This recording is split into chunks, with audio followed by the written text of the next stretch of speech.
Me friends and ఫ్యామిలీతో సరదాగా బయటకు వెళ్ళటానికి కారు లేదా అయితే వెంటనే ఈ నెంబర్కి కాల్ చేయండి.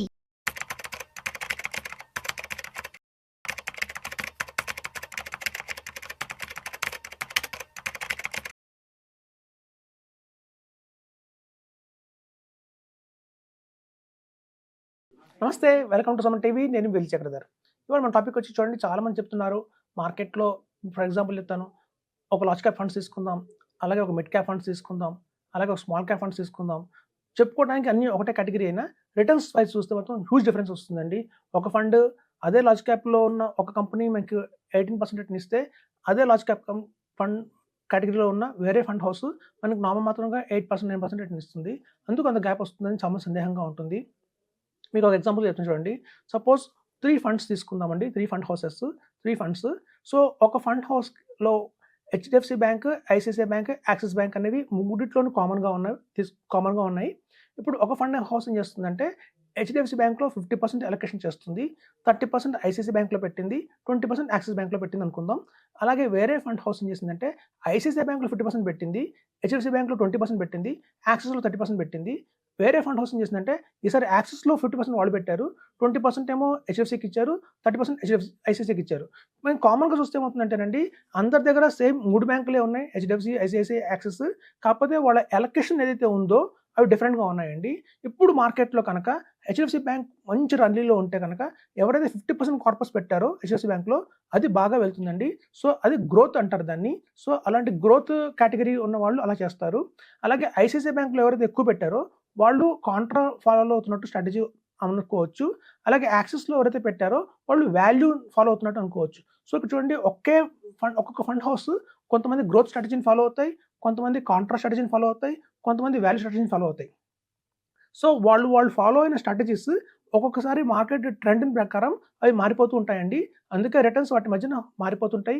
ఇవాళ గ్రోత్ బాగా పర్ఫార్మెన్స్ చేస్తుంది అంటే కనుక, గ్రోత్ వాళ్ళ స్టాక్స్ ఏవైతే ఉన్నాయో, గ్రోత్ సంబంధించిన కేటగిరీ ఎవరైతే స్ట్రాటజీ ఫాలో అవుతున్నారో వాళ్ళవి బ్రహ్మాండ రిటర్న్స్ ఇస్తూ ఉంటాయి. అంత మాత్రం చెప్పిన వాల్యూ ఆర్ కాంట్రా మనం మంచివి కావని చెప్పుకోవడానికి లేదు. ఒక టైం వస్తుంది, 3 years తర్వాత కాంట్రా మంచి పైకి వెళ్తుంది. సో కాబట్టి ఏం చేస్తున్నామంటే అండి, ఈవెన్ పిఎంఎస్లో కూడా జరిగేది కూడా అదేనండి. పిఎంఎస్లో మనకి కొన్ని ఫండ్ హౌసెస్, కొన్ని పిఎంఎస్ కంపెనీస్ కాంట్రాని ఫాలో అవుతాయి, కొన్ని పిఎంఎస్ కంపెనీస్ ఏమో మనకి వాల్యూ ఫాలో అవుతాయి, కొన్ని పిఎంఎస్ కంపెనీస్ గ్రోత్ ఫాలో అవుతాయి, కొన్ని PMS companies core and satellite అని వేరే కాన్సెప్ట్ ఉంటుందండి. ఆ కోర్ అండ్ సాటిలైట్లో ఫాలో అవుతాయి. కోర్ అండ్ సాటిలైట్ అంటే చూడండి, కోర్ అంటే ఏంటంటే ఒక స్టేబుల్ ఉన్న కంపెనీస్, సాటిలైట్ అంటే కనుక ఆ టైంకి ఎలాంటి స్టాక్స్కి మంచి బయట మార్కెట్లో స్కోప్ ఉందో అట్లాంటి వాటిని ఇన్వెస్ట్ చేస్తారండి. సపోజ్ ఫర్ ఎగ్జాంపుల్ చెప్తాను, ఇప్పుడు కోర్ ఉన్న సాటిలైట్ ఉన్న ఏదన్నా పిఎంఎస్ ఉందనుకోండి, ఆ కోర్ ఉన్న ఏంటంటే, ఆ కోర్ అంటే ఏంటంటే ఒక స్టేబుల్ ఉన్న రిలయన్స్ ఇండస్ట్రీస్ కావచ్చు, అలాగే ఐసిఐసిఐ బ్యాంక్ కావచ్చు, హెచ్డిఎఫ్సి బ్యాంక్ కావచ్చు, coal India, power grid corporation, ఇట్లాంటి స్టాండర్డ్ కంపెనీస్ని కోర్ అంటారండి. అలాగే ఆ టైంలో పర్టికులర్గా పిఎస్యూస్కి బాగా పర్ఫార్మెన్స్ ఉందా, లేదా డిఫెన్స్కి ఆ టైంలో మంచి భూమి ఉందా బయట మార్కెట్లో, ఇన్ఫ్రాస్ట్రక్చర్కి మంచి భూమి ఉందా, అలా చూసుకొని ఒక 30% మాత్రం అట్లాంటి వాటిలో అలొకేట్ చేస్తారండి. ఎప్పుడు అంటే మార్కెట్ కనుక డౌన్లో ఉంది అంటే, ఎక్కువ మేజర్ ఇంపార్టెన్స్ కోర్కి ఇచ్చి ఆ సాటిలైట్ అనేది కాన్సెప్ట్కి తక్కువ అలొకేషన్ చేస్తారండి. మార్కెట్ ఎప్పుడైతే మళ్ళీ రివర్స్లో వెళ్ళి బుల్ రన్ వస్తుంది, ఇక్కడ నుంచి ఒక బేరిష్ మార్కెట్ అంతా ఒక నెక్స్ట్ బుల్ రన్లో ఉంటుంది అనుకుంటే మాత్రం ఆటోమేటిక్గా సాటిలైట్కి ఎక్కువ కార్పస్ అలొకేట్ చేసి కోర్కి తక్కువ కార్పస్ అలొకేట్ చేస్తారు. ఇట్లా ఎవరైతే కోర్ అండ్ సాటిలైట్లో కనుక ఈ స్ట్రాటజీని ఫాలో అవుతున్నారో వాళ్ళు ఈ మధ్య కాలంలో పడిన మార్కెట్లో అందరికంటే కూడా కొంచెం తక్కువ పడ్డారండి. అందరూ కూడా 5%, 6%, 7% నెగిటివ్ వచ్చిన పిఎంఎస్ఎస్కి కంటే కూడా ఈ కోర్ అండ్ సాటిలైట్ ఫాలో అయిన వాళ్ళు 2% కొంచెం కరెక్షన్ జరిగింది వాళ్ళకి. ఎందుకంటే వాళ్ళు మారుతూ ఉంటారు కోర్ అండ్ సాటిలైట్లో. సో అది మేము చెప్తే ఏంటంటే, మన దగ్గర పిఎంఎస్ కోసం ఎవరైతే వస్తారో వాళ్ళు మేము ఒక ఫస్ట్ 50 lakhs ఉన్నప్పుడు ఆ రోజుకి ఏది బాగుందో అందులో ఇన్వెస్ట్ చేస్తామండి. ఎప్పుడైతే వాళ్ళకి 1 crore అవుతుందో ఆటోమేటిక్గా అందులోంచి 50 lakhs తీయించి ఇంకో స్ట్రాటజీకి వెళ్తాము. ఆ దగ్గర మనం ఎప్పుడైనా 3 to 4 స్ట్రాటజీస్ కనుక వెళ్తే మాత్రం ఎక్సలెంట్ రిటర్న్స్ అయితే వస్తాయండి పిఎంఎస్లో.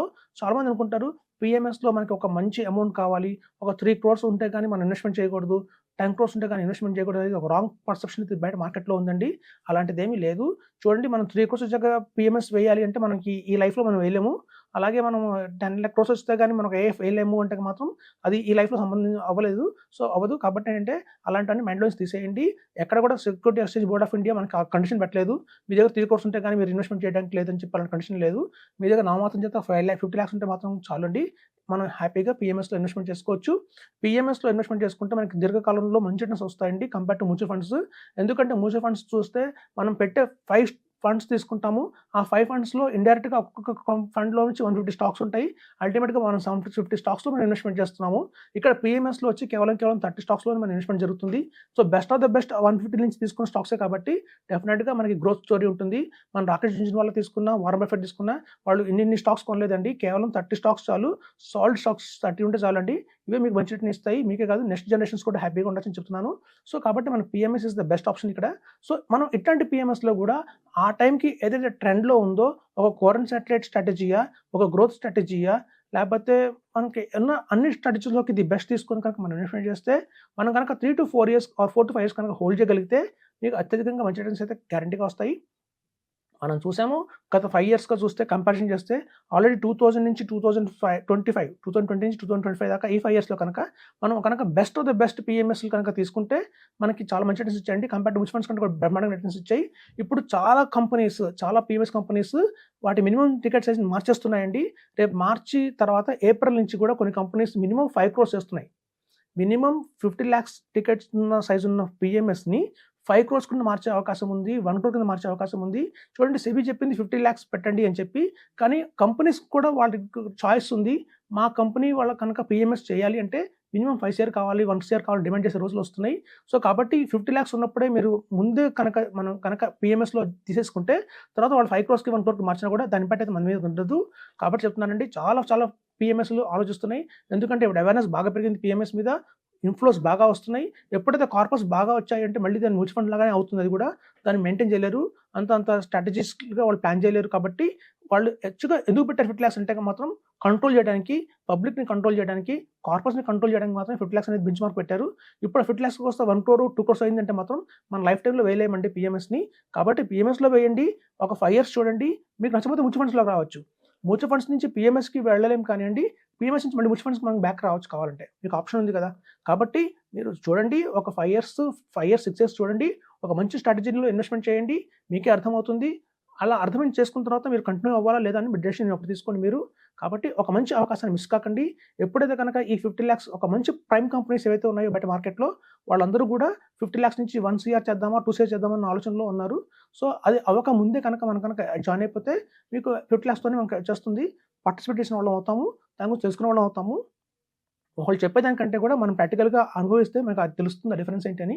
సో కాబట్టి చెప్తున్నానండి, PMS is the best investment option. 2020 నుంచి 2040 దాకా కూడా ఒక మంచి ఏదైనా ప్రోడక్ట్ ఉంది అంటే మాత్రం ఈక్విటీ మార్కెట్లో అది కనుక పీఎంఎస్ కింద ఆర్ ఏఎఫ్ కింద చెప్తున్నాను. సో వీటిని అర్థం చేసుకుని ఇన్వెస్ట్ చేస్తే మాత్రం అధిక లాభాలు పొందవచ్చని చెప్తున్నాను. Thank you.